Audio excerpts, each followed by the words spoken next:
Defence में sir कह रहे हैं तो करें, हम कौन से रोकने वाले हैं। हमें तो पहुंचेंगे नहीं। ये भी याद रखे वो कि वो भी चूड़ियां पहने हुए नहीं है, याद रखिए। उनके पास भी एटम बम है, ये याद रखिएगा।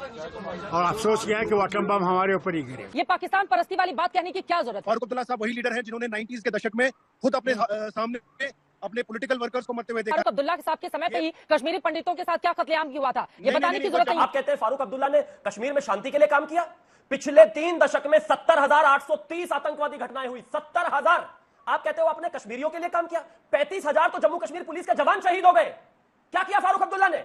बैठकर आप हमें बता रहे हैं, आदरणीय प्रधानमंत्री जी को लेक्चर दे रहे हैं कि नहीं नहीं एटम बम है उनके पास। वो पाव किलो के बम से आप डरते होगे, हिंदुस्तान नहीं डरता। हिंदुस्तान ने 2014 के बाद से जवाब देना सीख लिया है और जिस भाषा में वो समझेंगे उससे डबल भाषा में समझेंगे। नमस्कार दोस्तों, एक वापस से नए डिबेट वीडियो में आप सभी का स्वागत करता हूं। मेरा नाम है गौरव और आप देख रहे हैं गोलू रिएक्शन टीवी।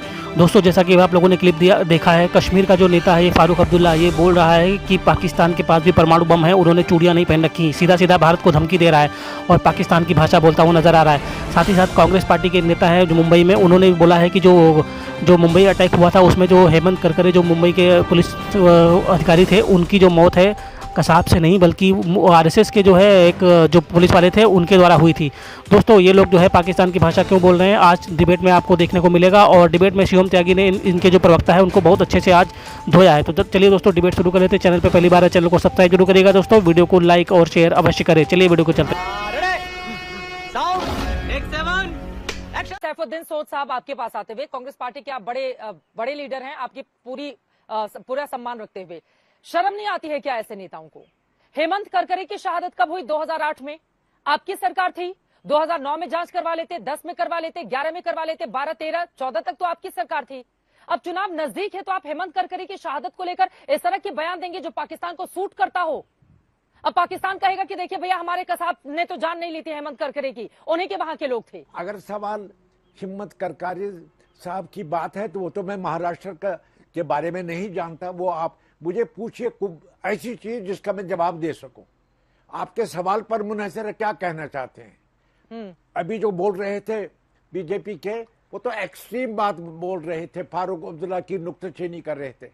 फारूक अब्दुल्ला कभी कभी सफाई से बात करते हैं, तो मुझे नहीं लगा कि फारूक अब्दुल्ला का बयान कोई गलत है। वो अमन की तलाश करते हैं, खून खराबे को नापसंद करते हैं। उस हद तक तो मैं उसके साथ हूं कि खून खराबे से नहीं, बातचीत से सारे मसले हल होते हैं। तो अगर कोई सवाल मेरे लिए हो तो बताइए। मैं कांग्रेस पार्टी का स्पोक्स पर्सन नहीं हूं, अपनी जात से बोलूंगा। बोलिए, सवाल क्या है? हाँ, पाकिस्तान हमारे लोगों की जान लेता रहे, पाकिस्तान पुंछ में हमले करवाता रहे, लगातार वो इस बात के इंतजार में रहे कि कैसे हम दहशतगर्दी और खून खराबे को अंजाम दे सकें। और उसी पाकिस्तान को हम बताते हैं कि भैया उसने चूड़ियां नहीं पहन रखी हैं, उसके पास एटम बम है और वो हम ही पर गिरेगा। ये कोई बयान होता है? और आप कह रहे हैं सैफुद्दीन सोद साहब के हम समर्थन करते हैं पाकिस्तान के, आप लोग झंडा बरदार यहाँ पर क्यों हो रहे हैं? क्या ये पाकिस्तान परस्त बयान नहीं हुआ? जो पाकिस्तान हमारे देश के शहीदों को, हमारी जवानों की शहादत कराता है, उनकी जान ले लेता है, हम कह रहे हैं कि उसने चूड़ियां पहनकर नहीं रखी हुई हैं।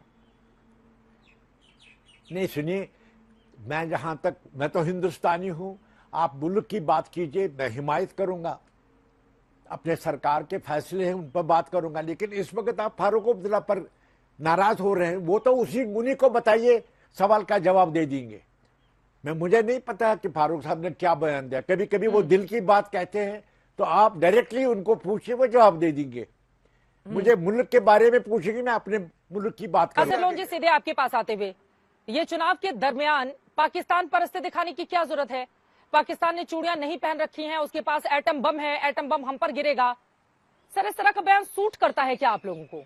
पाकिस्तान की परस्ती दिखाने की क्या जरूरत है?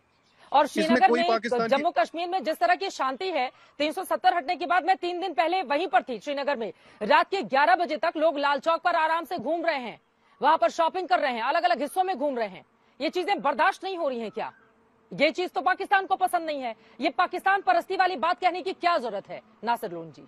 देखिए, पहली बात तो ये कोई पाकिस्तान परस्ती वाली बात तो थी नहीं। जो आप फारूक अब्दुल्ला साहब का बयान है वो आउट ऑफ कॉन्टेक्स्ट ले रहे हैं। उन्होंने इस कॉन्टेक्स्ट में बात कही कि जब भी यहाँ जंग होती है, बम दिल्ली में नहीं गिरते, गोलियां दिल्ली में नहीं चलती, लोग दिल्ली में नहीं मरते। बम कश्मीर की सरहद पे, जम्मू की सरहद पे गिरते हैं, गोलियां जम्मू कश्मीर की सरहद पे चलती हैं, लोग जम्मू कश्मीर की सरहद पे मरते हैं। तो जो ये आप बार बार जंग की धमकी देते हैं और जंग करने की बात करते हैं, आपके लिए बहुत कन्वीनियंट है क्योंकि आप सब लोग दिल्ली में बैठे हुए हैं, लेकिन अगर इसका कोई खामियाजा भुगतता है तो वो हम लोग हैं। और फारूक अब्दुल्ला साहब वही लीडर हैं जिन्होंने 90s के दशक में खुद अपने सामने अपने पॉलिटिकल वर्कर्स को मरते हुए देखा है। मैं एक फैमिली से आता हूं जिनके मेरे जो चाचा थे वो फारूक अब्दुल्ला साहब की गवर्नमेंट में मिनिस्टर थे और एज अ सिटिंग मिनिस्टर उनका जो है असैसिनेशन किया गया था। तो जब भी आप जंग की बात करते हैं आपके लिए बहुत है और आसान है, लेकिन उसका जो खामियाजा है द ब्रंट वी बेयर, हम लोग जो लोग यहाँ रहते हैं, जिन लोगों के सामने ये सब होता है, उन लोगों को इसका खामियाजा भुगतना पड़ता है। तो इसलिए आप सबके लिए बहुत आसान है कहना, लेकिन हमारे लिए जो है अरे तो ये बोलने की क्या जरूरत है कि एटम बम है पाकिस्तान के पास। हमारे लिए बिल्कुल आसान नहीं है ये कहना, क्योंकि हमारे ही देश के जो सेना के जवान हैं वो बॉर्डर पर जाकर वहां पर हिफाजत करते हैं। इसी देश के वो लोग हैं जो अपने परिवार को दूर रख के वहां पर जाकर दिन रात एक किए होते हैं। पुंछ में जिस जवान की शहादत हुई है वो हमारे ही हैं और उनके परिवार के दर्द को समझना होगा। जब हम बोलेंगे कि पाकिस्तान ने चूड़ियां नहीं पहन रखी है, जरा सोचिए हमारे शहीदों के परिवार के ऊपर क्या गुजर रही होगी जिन्होंने इस देश की खातिर अपनी कुर्बानी दे दी है। और आप कह रहे हैं कि पाकिस्तान परस्ती बयान नहीं है, और आपका ये भी कहना है कि हमारे भी लोगों ने जान गंवाई। अरे फारूक अब्दुल्ला साहब के समय पे ही कश्मीरी पंडितों के साथ क्या कत्लेआम हुआ था ये बताने की जरूरत नहीं है। मौजूदा स्थिति, मौजूदा कश्मीर उससे आगे बढ़ रहा है। नासिर लोन जी, क्यों नहीं स्वीकार करते हैं आप लोग इसको? क्यों नहीं स्वीकार करते हैं आप लोग इसको? जो कश्मीरी पंडितों के साथ हुआ उस टाइम पे गवर्नर्स रूल था और डायरेक्टली जो है दिल्ली से हुकूमत चल रही थी, तो आप उसका ब्लेम फारूक अब्दुल्ला साहब पे नहीं डाल सकते। दूसरी बात, ये जो बार बार बीजेपी वाले धमकी देते रहते हैं, प्रोवोक करते रहते हैं, इनके लिए बहुत आसान है। इस्तीफा क्यों दिए थे फारूक अब्दुल्ला? नहीं लड़ते। इस्तीफा क्यों दिए थे फारूक अब्दुल्ला जिसके बाद गवर्नर रूल लगा था? बताइए ना, इस्तीफा क्यों दिए थे जिसके बाद राज्यपाल शासन लगा था?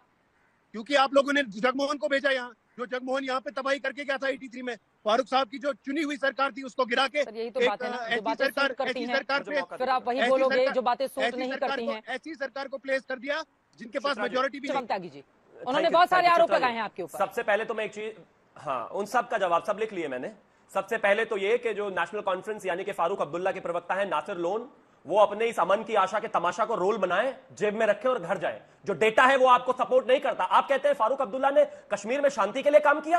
पिछले 3 दशक में 70,830 आतंकवादी घटनाएं हुई। 70,000। आप कहते हो आपने कश्मीरियों के लिए काम किया। 35,000 तो जम्मू कश्मीर पुलिस के जवान शहीद हो गए। क्या किया फारूक अब्दुल्ला ने? बैठकर आप हमें बता रहे हैं, आदरणीय प्रधानमंत्री जी को लेक्चर दे रहे हैं कि नहीं नहीं एटम बम है उनके पास। अभिनंदन, जब हमारे जवान उधर थे, बीच में मत बोलिए, बीच में मत बोलिए। पाकिस्तान के ही सांसद का बयान कोट कर रहा हूं।